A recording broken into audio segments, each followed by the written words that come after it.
D'accord. Vous êtes né où? Je suis née à Grarem. C'est proche de, comme ville pour les gens qui sont... Entre Mila et Constantine. D'accord. Vous êtes également président d'une association. Oui. Laquelle? Union nationale des veuves, enfants, harkis, anciens combattants. Ton mari était quoi? Mon mari, il est harki. D'accord. Il était dans une harka au sein d'un régiment. Du 7e tirailleur. D'accord. Le 7e tirailleur algérien qui était basé À Batman. Donc tes parents? Mes parents, on était nous à Grarem. Oui, et ils étaient quoi comme profession? Ton papa? Je ne sais pas, il était dans de l'infanterie, je crois. Non, mais en tant qu'avant les événements, il était quoi? Agriculteur? Mon père était agriculteur, propriétaire, de biens. Il avait de l'agriculture. D'accord. Et comme je vous dis, comme la plupart de notre communauté harkie, nous avons quitté l'Algérie en 1962. D'accord. Et ta maman, elle était femme au foyer? Femme au foyer, oui. Donc tu es issu d'une famille de 7 enfants? 7 enfants, 5 garçons et 2 filles. Très bien. Avant le début des événements, parce qu'on appelait ça les événements avant, est-ce que tu as des souvenirs? Oui. Vous voulez que je parle de la guerre de Grarem, ce qu'on a subi? Non, avant la guerre. Est-ce que tu as des souvenirs de petite fille? Non. Tu n'as pas de souvenirs? Je ne me souviens que de Grarem. Comment tu as découvert le début des événements de la guerre d'Algérie? En 55. En 55. Comment, de quelle manière tu l'as découverte, cette guerre? Toi et ta famille? À travers mon père. Mon père et ma grand-mère. À travers de mon père, qui était également harki, lui, il s'est engagé de suite? Harki, oui. Non, il ne s'est pas engagé tout de suite. Mon père, c'est suite aux événements. Il a été battu par les FLN. Il a été battu par les FLN. Ils lui ont cassé la mâchoire, la tête. Ils l'ont attaché avec des fils barbelés au bord d'une rivière, qu'il était jeté au bord d'une rivière. Et là, il y avait le... Comment qu'on dit là il a été découvert par les militaires français quand ils sont venus, parce que... Il a été laissé pour mort et sauvé par les militaires.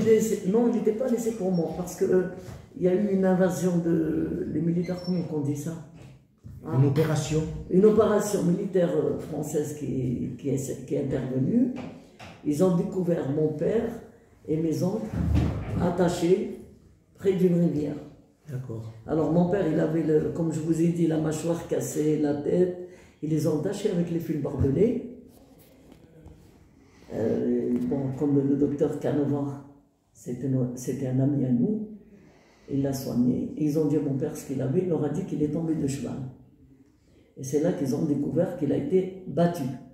27 membres de ma famille ont été égorgés de 12 à 50 ans. Ils ont été égorgés par la FLN. J'ai une cousine qui avait 16 ans. C'était, bon, on se marie jeune en Algérie, de toute manière. Elle était enceinte de son premier bébé. Ils ont fait une césarienne à vif. Ils ont tiré l'enfant. Oui, comme ils disaient. Parce que c'est remuer ça fait mal. Alors, ils ont tiré l'enfant du ventre. Et ils lui ont donné le sein à boire. Ils lui ont coupé le sein avec la tête du bébé. Ils les ont égorgés. Donc le plus jeune était avec 12 ans dans la famille, dans ta famille qui ont été exécutés, égorgés. Oui, et le plus âgé, il avait 50 ans. 50 ans. Les parents, ils avaient 50 ans. Dans des conditions atroces. Atroces, oui. Et c'était tous des jeunes chercharis. Il y avait les deux parents, ils étaient 17 en tout. 27, ils étaient 27. Et donc là, quand il y a eu ces assassinats de masse de votre famille, vous êtes resté sur Grarem ou vous êtes parti? Non. Vous êtes parti? Non, on était à Mila. Et de Mila, mon père, il était obligé de rentrer à l'armée française. Et c'est pour là qu'il est rentré dans l'ORK. Avec lui, et puis les cousins de Casseneuil. Il a pris la... Bon, il restait très peu de famille. Il y en avait 5 à Casseneuil, et puis nous 2. C'est mon père et mon oncle. Tous les autres, ils étaient décimés. Donc, de Grarem vous avez quitté 2000 ans, on a été à Grarem. 2000 ans, d'accord. Et mon père, il était militaire à Grarem. Et Il était donc- harki à Grarem. Donc ils sont rentrés dans les harkis à Grarem. Oui, Il y avait une harka à Grarem. oui, oui. C'était une sas ou une harka? Non, le harka. Une harka. Mm.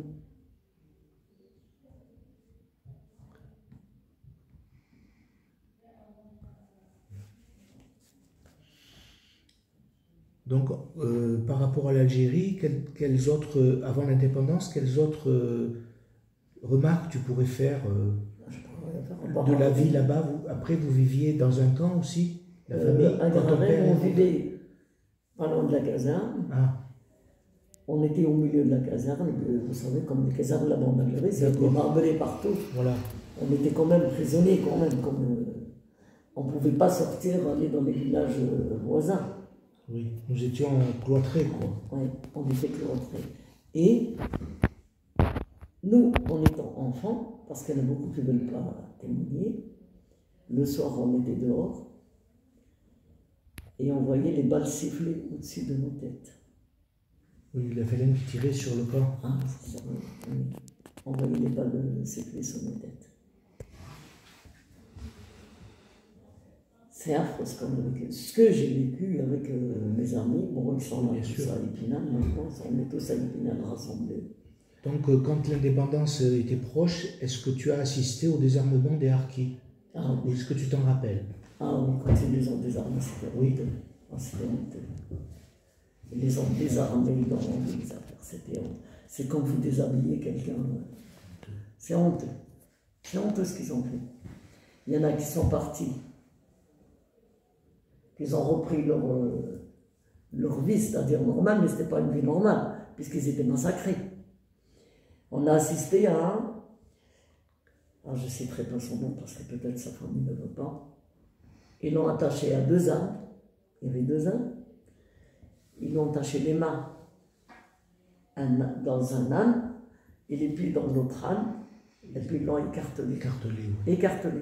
Donc là, c'est arrivé à un Et harki ils l'ont- de la SAS où vous, Oui, du camp c'est où un vous harki étiez. de Grarem. Ils l'ont écartelé et il y en a un qu'ils ont pendu à l'arbre. Hein, ils l'ont lacéré avec les couteaux et ils l'ont mis du sel et du vinaigre Oui, ça j'ai. sur les blessures. Vous l'avez vu aussi? Ça, vous l'avez assisté à ça? Un harki d'où j'étais, moi, a été comme ça, été mis en croix, badigeonné de miel, pour que les femmes, après le lapide. Non, ils l'ont Les lapidé à femmes du coup de, village. nous, chez nous, c'est De pierre. oui. Oui, à coup de pierre. Et celui qui l'a lacéré au couteau, ils l'ont pendu à l'arbre, et puis, donc, et puis il est mort atrocement de douleur, hein, de blessures. Et puis, voilà. Donc, du camp, de la section de harki où ton mari était, Mon ton mari il père. était à Batman. ton père Mon mari, je l'ai connu ici. Ah, d'accord. De la section de harki où ton père était, C'est là où il il y a était, eu mon combien père. il y a eu combien de rescapés? Selon- Ah, je sais pas les vous comptes. êtes, Bien sûr. tu sais pas. On était pas mal quand même. Il y a eu des rescapés. Non, on n'était pas. Il n'y a pas. Non, parce que ceux qui sont sortis hors de la caserne, ils ont été lapidés et tués. Mais nous, on est restés au sein de la caserne. Le commandant Tadei, il a dit ceux qui veulent partir en France, je vous emmène. Ah Et oui. ceux qui veulent rester, parce qu'ils ont voulu rester, ils ont été tous tués. Et nous, on est venus ici.